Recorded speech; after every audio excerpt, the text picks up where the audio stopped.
ఇక్కడికి రావడానికి ప్రభు కృప చూపించాడు. దేవుడికి స్తోత్రం కలుగును గాక. హల్లెలూయా. ఈ రెండవ ఆరాధనలో ఈ రెండవ వర్తమానం ద్వారా పరిశుద్ధాత్మ దేవుడు మనందరితో మాట్లాడును గాక. మత్తయి సువార్త 7వ అధ్యాయము 7వ వచనాన్ని బైబిల్ ఉన్న వారందరూ తెరవండి. మత్తయి సువార్త 7వ అధ్యాయము 7వ వచనం. 7వ అధ్యాయము 7వ వచనం. అడుగుడి మీకు ఇవ్వబడును, వెదకుడి మీకు దొరుకును, తట్టుడి మీకు తీయబడును, అడుగు ప్రతి వాడు పొందును. దేవునికి స్తోత్రం కలుగును గాక. హల్లెలూయా. ఇది మన ధ్యాన అంశం ఏంటంటే ఈ రెండవ ఆరాధనలో అడుగుడి మీకు ఇవ్వబడును. అందరూ చెప్పండి. అడగంది అమ్మాయినా అన్నం పెట్టదంట కదా. అడగకపోతే ఎవరు ఏది ఇయ్యరు. అలాగే జీవము కలిగినటువంటి దేవుణ్ణి మనం అడగాలని ప్రభువే చెప్తున్నాడు. అడుగుడే మీకు ఇవ్వబడునని ప్రభు చెప్తున్నాడు. ఎలా అడగాలి? ఎలా అడిగితే ప్రభు ఇస్తాడు? ఎలా అడిగితే దేవుని దగ్గర నుంచి మనం పొందుకుంటాం? వాక్యం చూద్దాం. మత్తయి సువార్త 8వ అధ్యాయం 2వ వచనం. ఇదిగో కుష్ఠరోగి వచ్చి ఆయనకు మురికి, ప్రభువా నీకు ఇష్టమైతే నన్ను శుద్ధినిగా చేయగలవని. చూడండి, నీకు ఇష్టమైతే అంటే నీ చిత్తమైతే, దయచేసి గమనించండి ఎలా అడగాలి. నీ చిత్తమైతే, నీకు ఇష్టమైతే నన్ను జ్ఞాపకము చేసుకొని కుష్ఠరోగి అడుగుతున్నాడు. హల్లెలూయా, హల్లెలూయా. నిజంగా దేవునికి ఇష్టమైతే, దేవుని చిత్తమైతే నన్ను ముట్టు, నన్ను తాకని కుష్ఠరోగి అడుగుతున్నాడు. మరి మనం ఎలా అడుగుతున్నాం? మనం ఎలా అడుగుతున్నాం? దేవుని ఎలా అడుగుతున్నారు మీరు? దేవునికి ఎలా ప్రార్థన చేస్తున్నారు మీరు? మీరు అడుగుతుంటే దేవుడు ఇస్తున్నాడా? దేవుని యొక్క ఆశీర్వాదాలు పొందుతున్నారా? నిజంగా ప్రార్థనలో మీరు తృప్తి చెందుతున్నారా? ఎంతమంది దీవించబడుతున్నారు? దేవుని స్తోత్రం కలుగును గాక. హల్లెలూయా. ఎలా అడగాలంటే మొట్టమొదటిగా నీకు ఇష్టమైతే, నీ చిత్తమైతే దయచేయమని అడగాలి. దేవుడికి స్తోత్రం కలుగును గాక. అప్పుడు ప్రభు చిత్తమైతే నీ జీవితంలో గొప్ప కార్యం చేయను గాక. దేవుని చిత్తం ఇష్టం లేకుండా నువ్వు ఎంత అడిగినా, ఒకవేళ బలవంతంగా అడిగి ఆయన ఇసిగించి ఒకవేళ పొందుకునే అది ఆశీర్వాదకరంగా ఉండదు. అది ఎన్నో రోజులు ఉండదు, మధ్యనే అది వెళ్ళిపోతుంది. అది శాశ్వతంగా ఉండాలంటే, అది స్థిరంగా ఉండాలంటే, దాని ద్వారా నువ్వు తృప్తి చెందాలంటే, దాన్ని అనుభవించాలంటే, దాని ద్వారా నీ జీవితంలో మేలు కలగాలంటే దేవుని చిత్తం కోరి అడగాలి. ఆమేన్. మొదట నా రాజ్యాన్ని, నీతిని అడుగుడి, అప్పుడు మీకు అవన్నీ అనుగ్రహింపబడునని దేవుడు అంటున్నాడు. హల్లెలూయా. యోహాను సువార్త 5వ అధ్యాయం 7వ వచనం చదువుదాం. యోహాను సువార్త 5వ అధ్యాయము 7వ వచనం. ఆ రోగి, అయ్యా నీళ్లు కదిలింపబడినప్పుడు నన్ను కోనేటిలోనికి దించుటకు నాకు ఎవడునూ లేడు కనుక నేను వచ్చినంతలో మరి ఒకడు నాకంటే ముందుగా ఆయనకు ఉత్తరం ఇచ్చాడు. చాలండి. దేవుని మీద ఆధారపడి అడగాలి. ఆమె చెప్పండి. ఎప్పుడు స్వస్థత కలుగుతుంది? ఎప్పుడైతే మనం దేవుని మీద పరిపూర్ణంగా ఆధారపడి అడుగుతామో అప్పుడు నీకు స్వస్థత కలుగుతుంది. ఆమె చెప్పండి. లేనే లేదయా వేరే ఆధారం, నా దుర్గమా, నా శైలమా. లేనే లేదయా వేరే ఆధారం, నా దుర్గమా, నా శైలమా.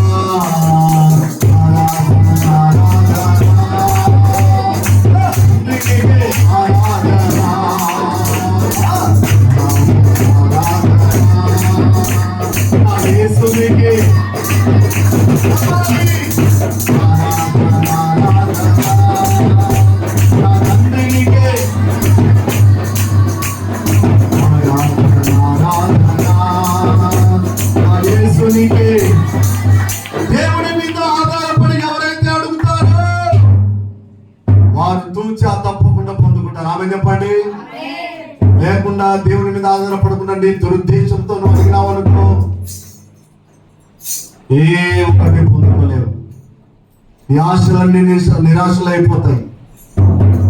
చివరికి ఆఖరికి అడిగి ఇసుకొచ్చి ఆత్మ జీవితంలో బేసారిపోయి ఓడిపోతాం.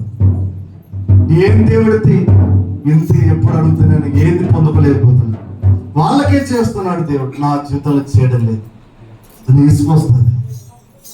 ఎలా అడుగుతున్నావు తమ్ముడా, నాక చెల్లి, ఎలా అడుగుతున్నావు? దేవుని అడగాలి. దేవునికి స్తోత్రం కలుగును గాక. దేవుని మీద ఆధారపడి అడగాలి. దేవుడి వాక్యం సెలవిస్తుంది. దేవుని బిడ్డలారా, యాకోబు సువార్త, యాకోబు పత్రిక 5వ అధ్యాయం 17వ వచనం. యాకోబు రాసినటువంటి పత్రిక 5వ అధ్యాయం 17వ వచనం. ఏలియా మన వంటి స్వభావం గల మనుషుడే వర్షింపకుండునట్లు అతడు ఆసక్తితో ప్రార్థన చేయగా. ఆసక్తితో అడగాలి. చెప్పండి, అందరూ చెప్పండి. మూడవదిగా ఎలా అడగాలి?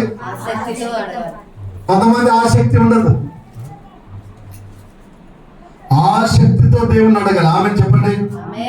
ఆసక్తితో నిన్ను పాడి స్తుతించేదా ఆనందమే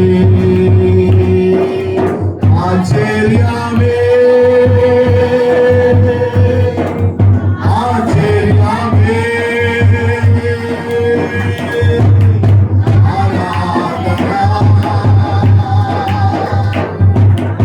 ఆరాధన ఎన్నెన్నో ఈ కాట్లో వచ్చి నిన్నో నీడు ఎన్నో ఈ కాట్లో వచ్చి నిన్నో నీడు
ఎన్ని కట్లు, ఎన్ని ఇబ్బందులు, ఎన్ని ఆటంకాలు, ఎన్ని అభ్యంతరాలు, ఎన్ని అవరోధాలు కలిగినా ఆసక్తిని విడిచిపెట్టకూడదు.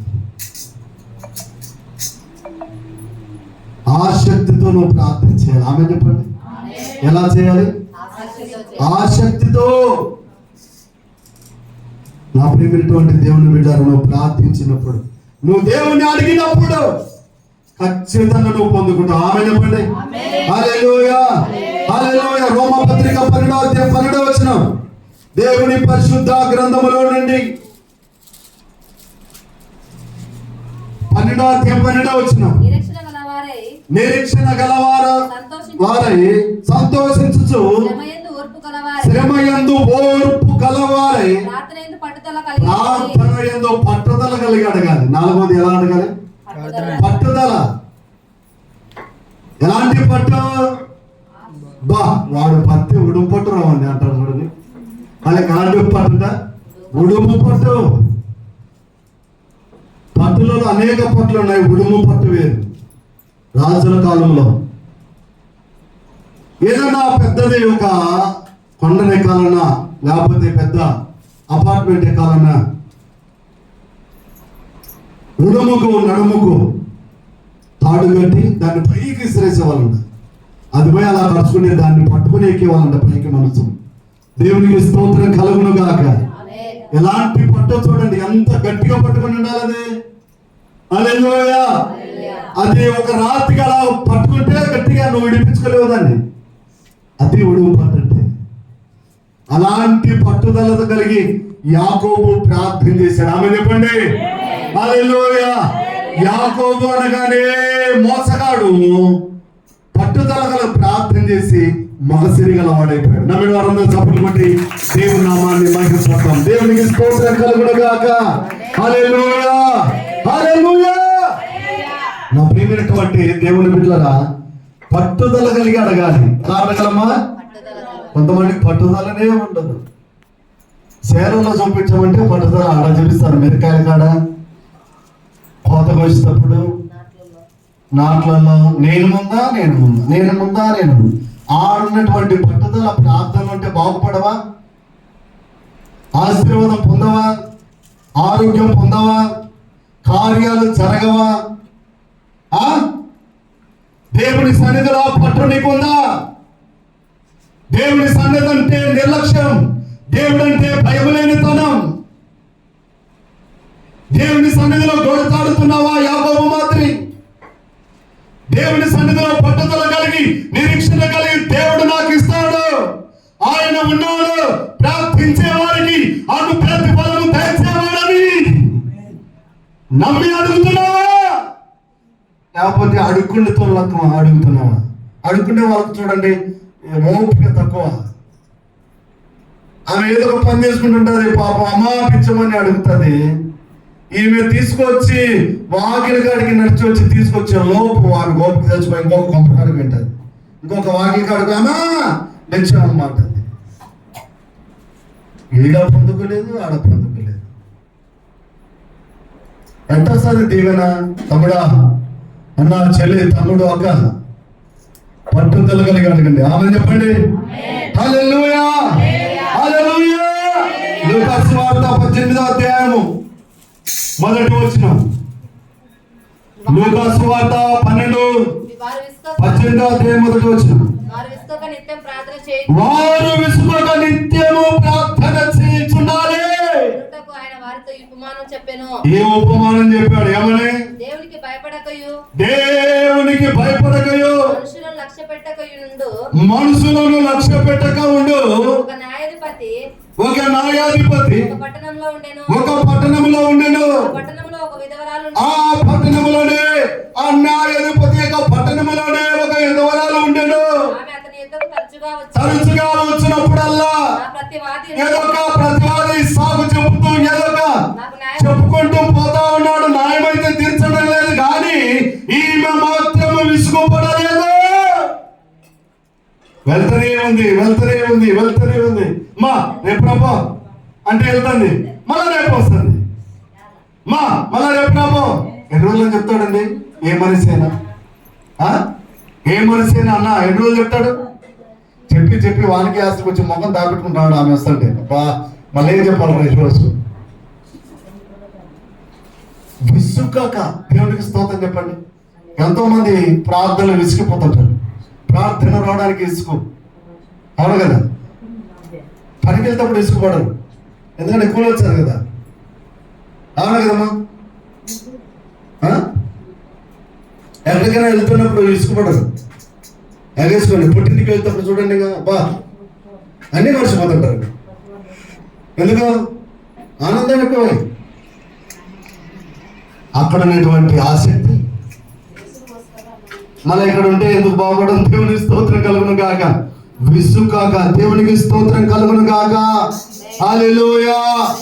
విసుకాక దేవుని అడగాలి. 5వది విసుకాక అడగాలి. ఖచ్చితంగా దేవుడు నిన్ను ఆశీర్వదిస్తాడు. ఆమె చెప్పండి. విసుగు పడగదు ఆరాధనలో, విసుగు పడగదు ప్రార్థనలో, విసుగు చెందకూడదు. పట్టుదల కలిగి విసుగు చెందకుండా దేవుణ్ణి, మరి అన్యాయాధిపతి అయినటువంటి ఆయన ఏ విధంగా ఆమె ఓపికతో ఎదుగు చెందకుండా వచ్చిందో, ఒకరోజు ప్రత్యేకంగా ఆమెను దృష్టిలో పెట్టుకుని, అబ్బా ఆమెను ఎవరో నాయన ఆమె ఎదురు ఇంటి తీసుకురండి, ఆమె బాధ ఏంటి, ఆమె సంకటం ఏంటి, ఆమె ఇబ్బంది ఏంటి, ఆమె అవసరం ఏంటి, ఆమె లో ఏంటి, ఎందుకు వస్తుంది ఇంత కంటిన్యూగా? హల్లెలూయా.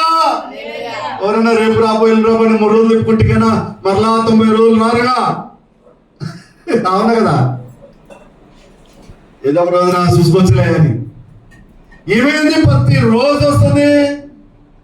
ఆమె ఏంటో సమస్య తీసుకురండి అని అన్యాయాధిపతి న్యాయం చేసినాడు. తప్పటి ప్రభు నామాన్ని మహిమపడతాం. దేవునికి స్తోత్రం కలుగును గాక. నీకు న్యాయం జరగాలంటే విసుకొక దేవుని అడగాలి. ఆమె చెప్పండి. నీ పక్షాన్ని ఎవరు న్యాయం తెస్తాడు ఈ లోకంలో?